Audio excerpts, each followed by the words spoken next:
चुनाव का माहौल चल रहा हुआ है, तो मुझे लगता है कि इस चुनाव के माहौल में कुछ मुद्दे हैं जो विशेष नहीं पूरे होने चाहिए। और जैसे कि सड़क बहुत यहाँ अपने शहर की बहुत ख़राब हैं, पहली चीज़ है वो सुधार होना चाहिए। दूसरी चीज़ है कि ऐसे हमें साफ़ सफाई की व्यवस्था इस समय बहुत डगमगाई हुई है, दूसरी चीज़ वो नहीं हो पा रही है।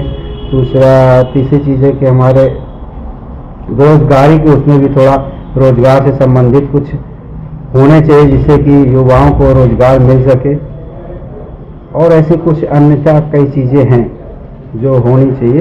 विधानसभा जैसी नगर की सबसे पहली प्रमुख समस्या ये है कि नगर की सड़कों की हालत बहुत खस्ता है और रोज़ आए दिन जो है आम नागरिक, पेंशनर और सारे लोग जो है गिरते रहते हैं। इसलिए सड़कों का सुधार अनिवार्य है और जल्दी से जल्दी सड़कों का सुधार करवाया जाए। एक दूसरी जो सबसे बड़ी समस्या है, इतनी सारी गौशालाएं बनी हुई हैं, लेकिन गायें फिर भी जो है वो सड़कों में घूमती रहती हैं।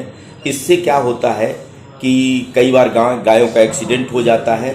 तो ये जो आयरा प्रथा है, जानवर जो मतलब स्वतंत्र घूमते रहते हैं, आयरा प्रथा पर जो है वो रोक लगाई जाए। हमारे डिस्ट्रिक्ट हॉस्पिटल की जो भर्ती होने की, मरीजों के भर्ती होने की जो क्षमता है वो बहुत पुराने समय से बढ़ाई नहीं गई है और पेशेंट्स को पर्याप्त स्थान नहीं मिल पाता।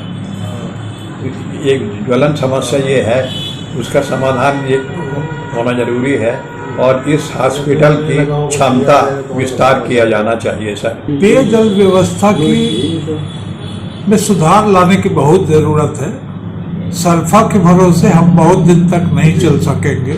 कोल माइन का पानी सर्वे में आता है और जिस दिन वो ड्रॉप हुआ उस दिन भीषण परेशानी का सामना करना पड़ेगा।